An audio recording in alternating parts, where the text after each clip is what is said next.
everyone, welcome back to the channel. I can't get used to saying that, the channel, but welcome back to the project. It's good to be back. Unfortunately, we've had a few delays on the project, and the big one being I've had a cancer diagnosis, hence the nice fashion accessory I've got here with medicine going in. Unfortunately, it's a terminal diagnosis, so we're working against time really. However, I have promised myself to keep focused on this project as much as possible, and lots and lots of help from friends, and without them it wouldn't happen. You know, I've relied on friends for many years to help with racing and stuff like that, and I can't help feeling guilty the amount of time, precious time that they've spent away from their families and given us. But I just hope that they've enjoyed the time that we've had together as much as I have. But you know, it's precious. You just can't do these things without friends, so that's great. Yeah, so unfortunately this cancer thing's getting in the way. I've had lots of pain of late. It's not about the cancer show, but I've had lots of pain of late, and I've only just started being able to get about. Very restrictive, obviously, with this thing. I keep pulling the medicine line out, which isn't good. So there's only certain things I can do, and as I say, we'll be relying quite a lot on people. But moving forward, it's given us a lot of thinking time, which has been good. So I started thinking about the Renault engine there, the Renault 21 engine. What a big lump that is. With the UN1 gearbox. Now, what we're struggling with that engine is parts to develop it, and parts to bring it forward to modern age. And I'm really worried that we'll only get a certain amount of brake horsepower out of that engine. I know people who's running them engines and they're perfectly fine. However, I'm just a bit concerned that it's going to cost a little bit more on the project, and it's money we haven't got. So that's that. So I've looked at a Honda engine using an Audi gearbox. However, there's the Audi gearbox here, the Audi transaxle. However, that's going to mean lots of work with regard to sandwich plate, special clutch, that sort of thing. And it's going to be a lot of work anyway, because we've got to work out some sort of gear linkage system for it. I did speak with Martin Fox the other day, who rallies a Cayman, and he's come up with a really nice design for the gear linkage. So that'll be absolutely brilliant. And I know Foxy will help us out with that one as well. So that's good to know. That's another hurdle and a reason for going down the Audi route. But these Audi engines, certainly the ones labelled BAM, the Audi TT engine, 225 brake is standard, and they could go up a lot more than that. Are we after a lot more than that? I don't know, because the car's going to be quite light anyway. However, I think it's the way to go. I know it's not Renault, but I do think it's the way forward. Parts are cheap. I can get all the turbochargers, manifolds, that sort of thing. So that's got to be the way to go. So we did have a bit of good news as well. So that Fiesta Mark 1 that we spent so many years building, I did leave it for a while, and then I sort of got my finger out and got it moving forward. And we were really proud of that when it was finished. We all had a lot of effort in that car. The Harry Vatanen sort of Monte Carlo replica from the 80s. There weren't many about, quite unusual, square arch thing. Always loved them, but did the best job we could on that car, really did.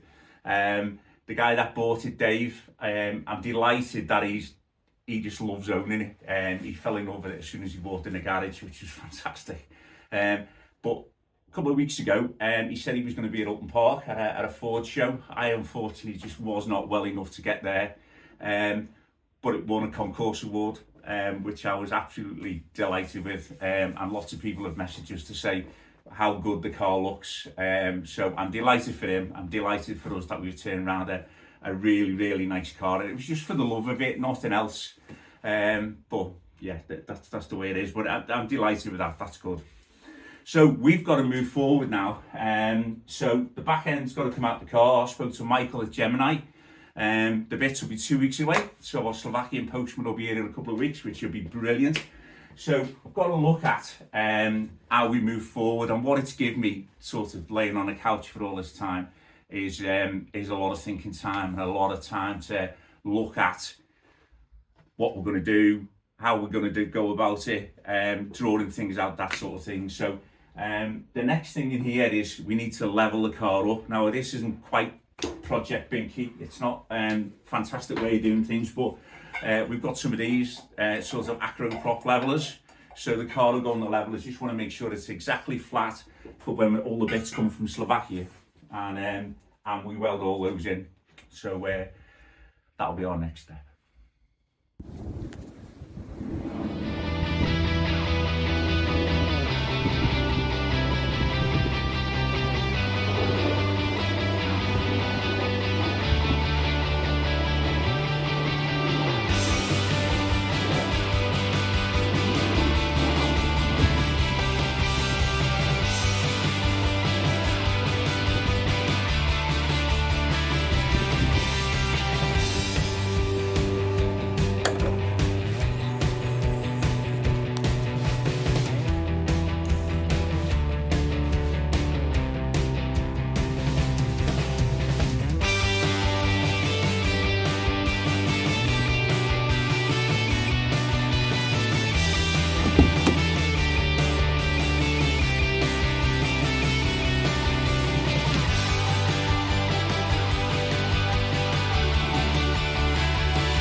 So moving on to the debate we had with the fuel tanks. So we managed to get hold of a pair of Turbo 2 fuel tanks, which are these here.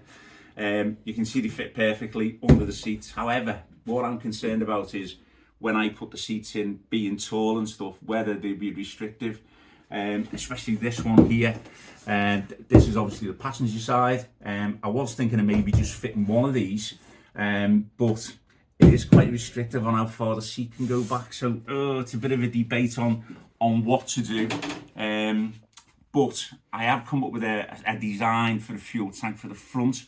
So I'll let you look at that in a second. I'm seeing a guy tomorrow with Liverpool who's going to be looking at the design and giving us a price on that. So all that will go into it, you know, and see where we are. Looking over the shell, you know, really relieved that we bought a car from Spain, because there isn't a lot of rot on this car at all. There's this area here and down here, the bottom of the A-pillar, but they all seem to go there. And that's the only bit on this car. The rest of the car is absolutely solid, and we're really delighted. So it was worth the effort going to Spain and getting a car from there in a hot country. It doesn't half make a difference. So another headache has been the pedal box. So the Works pedal box with the bias box is a thing that sinks in there with the two master cylinders pointing out into the wheel arch. Looked at it again. I looked at all the different options, and it is tricky. The shape of the bulkhead on this Renault 5 is very, very strange indeed, and you'll see that from the other side. So what I've opted for is to go for a floor-mounted OPP pedal box, and the master cylinders will come out here at the back. This will obviously have a plate on there, but what I might have to do is chop the floor out a bit further up and flatten it and sort of sink the pedal box into that, just to give us the leg room, because it's a very, very tight cockpit this is. So that's the plan. It's very neat kit this as well. So it's a bias system, so it's hydraulic clutch, which is what we're going to need for the Audi engine and box, bias pedal box, and then it gives us a free rein as well on the throttle pedal. Those headaches might come yet with the Audi engine with regard to the throttle, because some are fly-by-wire, but I'm sure we can sort something out. So moving forward onto the front end, we've popped one of the wings on here, which looks great. Starts looking a bit more like a car now. I know it's a long way off. But one thing you do realise is how far forward it makes the car. It makes the car a lot longer. So you can imagine this is the standard headlamp unit, if we can get it in there, and that fits all the way back. So you look at the distance. So what we're going to have to do is plate out here, and I think it works out about 65 to 70 mil to space of the headlamp bowl out. But we need to do that nice and neat. Obviously the Renault 5 Maxi and the wings are totally different to this, and this car is a replica after all. So don't want to discredit anyone's car, but so we've got some nice metal to space that out, and that will look quite nice when it's done.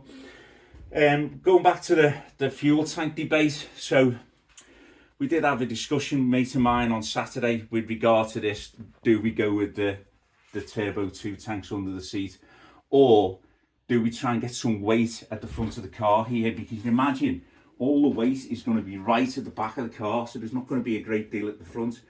We don't want it sloshing round, but we want it neat and compact. So we thought about a 35 litre fuel tank would probably be about right for this car. So I've come up with a design. I'm going to see a guy tomorrow, and this design incorporates a small swirl pot as well, so we haven't got to have the swirl pot separate. The filler will be here, unfortunately, and that's going to spoil it a bit, but we'll still keep the filler on the wing just for authenticity, to make it look good. So I need to see this guy tomorrow. This is the sort of shape and the area that we want the tank in, and then to drop down. So we've got plenty of room. Also as well, I thought, bought a plumbed in fire extinguisher yesterday, same one as I did for the Fiesta. Really nice bit of kit, to be honest. And that will also fit down there as well. And that's a couple of kilos as well as the battery. So we're going to use maybe a full-size battery rather than a race battery, and that also will fit down there nice and neat. There's a couple of the engine mounts that need to come out, just to create some space, but we just wanted to make this as neat as possible. Also where the pedal box is, that needs to be filled in, and then the cage has arrived from OMP, so we will be looking at sort of bringing some of that through to here, and maybe making a cross brace for that as well. So there's a bit to do under here as well, but as you can see, the car is really tidy. We just need to clean it up, and once it's painted, it'll look really good. So lots to do, and let's see how we go.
the list of little jobs is still growing. There's the repair around here, which is the only real bit that had some rot on, and unfortunately I drove someone's car into the back of this, but it doesn't matter because the Maxi cover goes over that, so there's a big fiberglass part to go over that for the Maxi. So I just need to sort the screen out. As I say, we're using polycarbonate for the windows, so the tinted polycarbonate just to make it look authentic.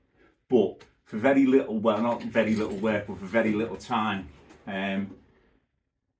we've managed to get the floor out. So Keith did a great job the other day. He only managed to cut one finger. It's still on, but he only managed to cut one finger.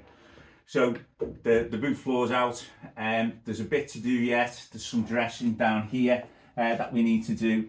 And then when the rear beams come in, the rear beams actually slot in there. I can show you a picture of what the rear beams look like. Anyway, off the car, but the rear beams go in there. That's why we need to get the car really square and straight and see where we are, so we've got like a really good starting point. But hopefully all those parts will be here at once, so we can get the rear beams in and the turrets. We've got some cutting to do as well on the side of the car to get the wings on, because it'd be nice to start offering all the panel work up as well, and seeing what that looks like. So, but really for an afternoon's work, we did really well, and that's massive progress. So yeah, let's see how we go, and we'll see you in the next one.